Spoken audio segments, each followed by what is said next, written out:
बहुत जोर से भूख लगी है, कुछ खाने को दो ना। स्कूल का बैग पलंग पर रखते हुए सतीश ने अपनी माँ कमला से कहा।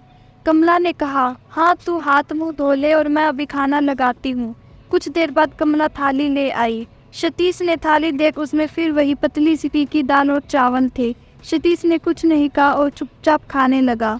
कमला अपने बेटे के चेहरे के भाव देख समझ गई थी कि सतीश को ये खाना पसंद नहीं, पर बेचारी चाह कर भी कुछ नहीं कर सकती थी। कमला के पति को इस दुनिया से गए 20 दिन हुए थे। कमला का पति एक फैक्ट्री में काम करता था। अचानक ही काम करते करते दिल का दौरा पड़ा और अस्पताल पहुंचते पहुंचते मौत हो गई। उसका पति ही एकमात्र सहारा था। अब घर खर्च कैसे चलेगा, सतीश की पढ़ाई का खर्च कैसे उठाएगी, ये सारे सवाल उसे सताने लगे थे। कितने सपने देखे थे सतीश के भविष्य को लेकर, पर सब एक ही पल में बिखर से गए थे। कुछ दिनों में कमला ने अपने आप को संभाल लिया और लोगों के घरों में काम पर जाने लगी। माँ को काम करता हुआ देख सतीश को अच्छा नहीं लगता। वो भी अपनी माँ का कुछ काम कर हाथ बटाना चाहता था, पर कमला ने कहा, नहीं, मैं नहीं चाहती। तू सिर्फ पढ़ाई पर ध्यान दे और पढ़ लिख कर अफसर बने। एक दिन रात को सतीश की नींद खुली। उसने देखा माँ के कमरे का दरवाज़ा बंद है और कमरे की लाइट चल रही है। सतीश को लगा माँ की तबीयत तो खराब नहीं। उसने दरवाज़ा खटखटाया तो कमला ने दरवाज़ा खोला। सतीश ने कहा, माँ क्या हुआ, इतनी रात तक जाग रही हो? कमला ने कहा, नहीं बेटा, मैं तो सो रही थी। सतीश ने पूछा, तो लाइट क्यों जल रही है? कमला ने कहा, वो कभी कभी डरावने सपने आते हैं, इसलिए लाइट जलाकर सो जाती हूँ, जिससे डर ना लगे। जा तू भी जाकर सो जा। सतीश कमरे में जाकर सो गया। वो अपनी माँ की हालत समझता था, इसलिए मन लगाकर पढ़ाई करता, मेहनत करता। उस दिन के बाद सतीश रोज कमला के कमरे की लाइट जलती हुई देखता। लाइट जलती हुई देख सोचता, माँ की डरावने सपने आते होंगे, इसलिए लाइट जलाकर सोती होगी। 1 साल बीत गया। सर्दी के दिन थी। उन दिनों अच्छी खासी ठंड पड़ रही थी। अचानक से कमला को बहुत तेज बुखार आ गया था। बुखार आ जाने के कारण वो काम पर पिछले 8 दिनों से नहीं जा सकी थी। दिन पे दिन कमजोरी भी होती आ रही थी। सतीश के जोर देने पर कमला उसके साथ पास ही अस्पताल गई। वहाँ डॉक्टर ने कुछ टेस्ट करवाने को कहा। फिर सतीश ने कमला ने टेस्ट करवाए। वे टेस्ट बहुत ही महंगे थे। टेस्ट करवाने के बाद डॉक्टर ने को रिपोर्ट दिखाई। डॉक्टर ने बताया कि कमला को डेंगू हो गया है। उसके खाने पीने और आराम का खास ख्याल रखना होगा। जरा सी भी लापरवाही नहीं होनी चाहिए और दवाइयाँ भी लिख दी। डॉक्टर को दिखाकर दोनों माँ बेटे घर आ गए। घर आने के बाद सतीश ने कमला से कहा, माँ मुझे रुपए दे दो, मैं मेडिकल से जाकर दवाई ले आता हूँ। कमला ने जाकर रुपए की डिब्बा खोला। उसमें मात्र 200 रुपये थे। वो सोचने लगी, इस महीने जो तनख्वाह मिली थी उससे सतीश की स्कूल फीस भरी और राशन ले आई थी। ऊपर से जांच और डॉक्टर में 2000 रुपये खर्च हो गए। तो अलग यदि 200 रुपये भी दे दिए तो रुपए ख़त्म हो जाएंगे और अभी तनख्वाह मिलने में आधा महीना है। इस महीने काम पर भी 2 दिन ही गई हूँ, अब क्या करूँ? ना जाने कितने दिन ये बीमारी बैठाएगी।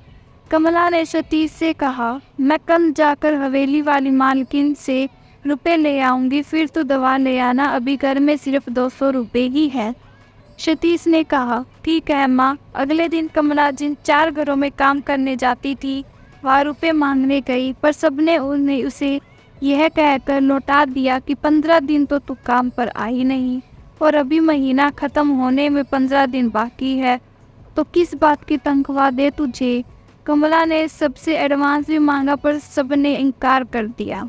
घर आते समय पड़ोस के बनिए के पास भी उधार मांगने गई, पर उसने कहा, तेरे पति ने 5000 रुपये लिए थे, वो तो मर गया और तूने अब तक रुपये नहीं लौटाए, तो अब मैं तुझे 1 फूटी कौड़ी भी उधार नहीं दूंगा।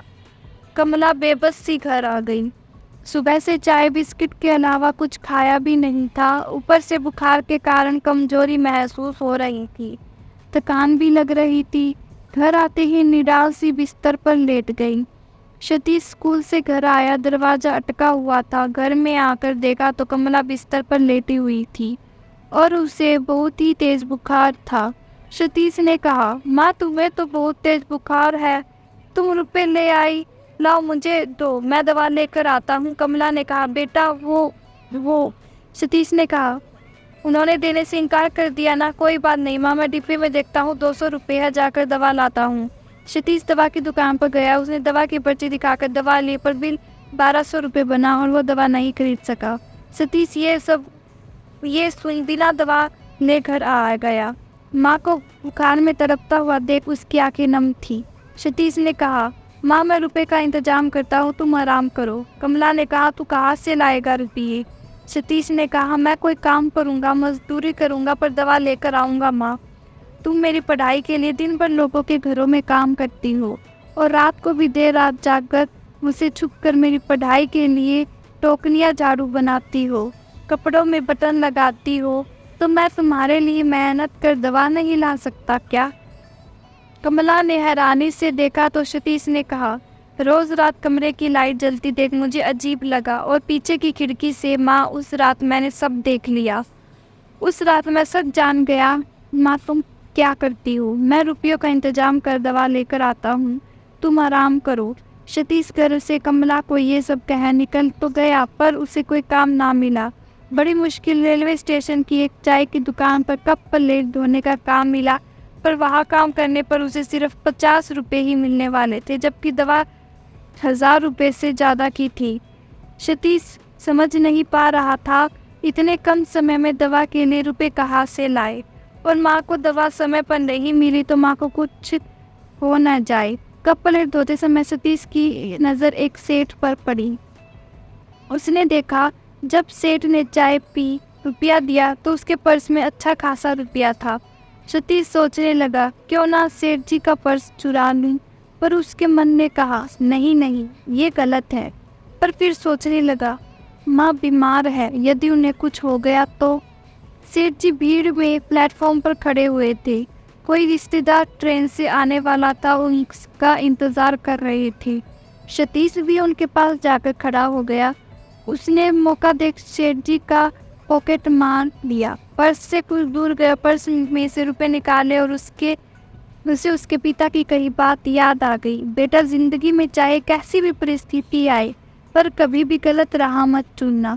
फिर सोचने लगा कि माँ को जब पता लगेगा कि मैंने दवा खरीदने के लिए चोरी की है तो वो टूट जाएंगी। फिर सतीश सेठ जी के पास गया और बोला, सेठ जी ये आपका पर्स। सेठ जी ने कहा, धन्यवाद बेटा, मुझे मेरा पर्स लौटाने के लिए। शायद मैं चाय की दुकान पर भूल गया था, आजकल बहुत ही भुलक्कड़ हो गया हूँ। सतीश ने कहा, नहीं आप भूले नहीं थे, दरअसल मैंने आपका पर्स चोरी किया था, मुझे माफ़ कर दीजिए। सेठ जी ने ये सुन हैरान थे। सतीश ने ये कहा जाने लगा तो सेठ जी ने उनसे आवाज़ देते हुए कहा, यदि तुमने चोरी किया तो लौटाया।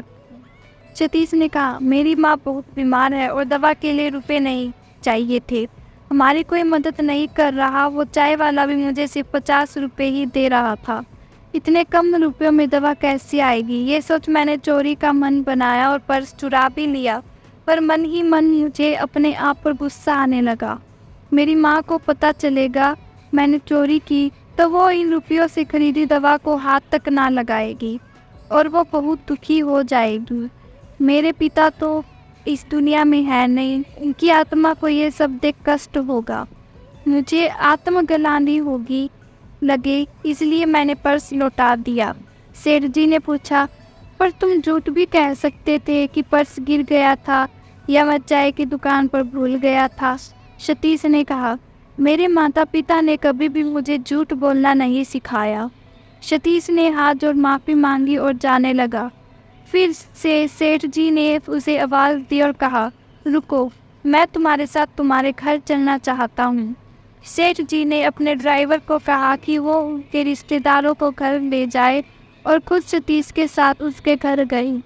सेठ जी ये सब देखना चाहते थे कि क्या सतीश सच कह रहा है या यूं ही अपने जाल में उन्हें फंसा रहा है, क्योंकि आजकल की दुनिया जल्द ही भरोसा करने लायक नहीं है।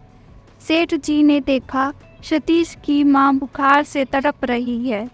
वे सतीश को लेकर दुकान पर गए और उसे सारी दवाइयाँ दिलवाई और अपना फ़ोन नंबर और पता देते हुए कहा, कोई भी ज़रूरत हो तो फ़ोन कर देना। सतीश ने भी हाथ जोड़ सेठ जी का धन्यवाद कहा। सेठ जी बहुत ही हैरान थे कि 14 साल के गरीब बच्चे में कितनी सच्चाई और ईमानदारी है। नहीं तो आजकल के बच्चे कितने बिगड़ेल हैं, माँ बाप के बारे में सोचते भी नहीं। इस बात को 15 दिन बीत गए। कमला अब पहले से बेहतर महसूस कर रही थी। इन 15 दिनों से सतीश स्कूल से आने के बाद चाय की दुकान पर काम करने जा रहा था। कमला ने सतीश से कहा, बेटा मैं जल्द ही कोई ना कोई काम ढूंढ लूँगी, तू अब तेरी पढ़ाई में ध्यान लगा। और हाँ, चल आज हम सेठ जी से मिल आते हैं। मैं उन्हें धन्यवाद कहना चाहती हूँ, उन्होंने हमारी बहुत मदद की। कमला और सतीश सेठ जी के घर पहुँच गए। घर क्या, एक बड़ा बंगला था। नौकर ने उन्हें बैठने को कहा, पर वे दोनों खड़े ही रहे। कुछ देर में सेठ जी आ गए। वे कमला और सतीश को देख हैरान थे। उन्हें उम्मीद नहीं थी कि वे उनसे इस तरह मिलने आएंगी। कमला ने कहा, सेठ जी धन्यवाद आपका, आपने हमारी मदद की। मैं जल्दी ही कोई ना कोई काम ढूंढ आपको रुपए लौटा दूँगी। सेठ जी ने कहा, रुपए लौटाने की कोई ज़रूरत नहीं, भगवान की दया से मैं लोगों की मदद करने के लिए सक्षम हूँ। ज़रूरतमंदों की मदद कर मुझे बहुत खुशी मिलती है। सेठ जी ने कमला से कहा, तुमने अपने बेटे को इतने अच्छे, बहुत अच्छे संस्कार दिए हैं, मैं उससे बहुत ही प्रभावित हूँ। कमला ने कहा, जी सतीश बहुत ही होशियार भी है, हमेशा क्लास में प्रथम आता है। सेठ जी ने कहा, क्या तुम बंगले में साफ सफाई और घर के काम करना चाहोगी? ये सुन कमला ने कहा, जी सेठ जी मैं कल से ही काम पर आ जाऊंगी। फिर सेठ जी ने कहा, सतीश बेटा तुम्हारी ईमानदारी और सच्चाई ने मेरा दिल जीत लिया। आज से तुम्हारी पढ़ाई का खर्च मैं उठाऊंगा। कमला ने ये सुनकर, सेठ जी आप? सेठ जी ने कहा, हाँ भगवान की दया से मेरे पास सब है, रुपया, पैसा, पति, बेटा, बहू, पत्नी जो विदेश में रहते हैं उन्हें भी किसी बात की कमी नहीं। इसलिए कुछ तो पुण्य कमाऊं, रुपये को अच्छे काम में लगाकर इस किसी बच्चे का भविष्य उज्जवल हो जाए, इससे बड़ी बात क्या होगी। सतीश ने सेठ जी के पैर छू लिए। कमला बंगले में काम पर आती, उसे अच्छे पगार मिलती और सतीश की पढ़ाई का खर्च सेठ जी उठा रहे थे। सतीश भी जी तोड़ मेहनत करता और कुछ करना चाहता था, बनना चाहता था। समय बीतता गया, सतीश पुलिस अफसर बन गया था, पर उसमें जरा भी घमंड नहीं था। वह सेठ जी की तरह ज़रूरतमंदों की मदद करता और सेठ जी का उपकार तो वो और कमला कभी भूल ही नहीं सकते थे। पुलिस की वर्दी में अपने बेटे को देख कमला की आंखें नम थी। इस बुढ़ापे में सेठ जी और उनकी पत्नी अकेले हो गए थे। बेटा बहू में रखना नहीं चाहते थे। ऐसे समय में उन्हें सहारा और बेटे की तरह प्यार दिया सतीश ने।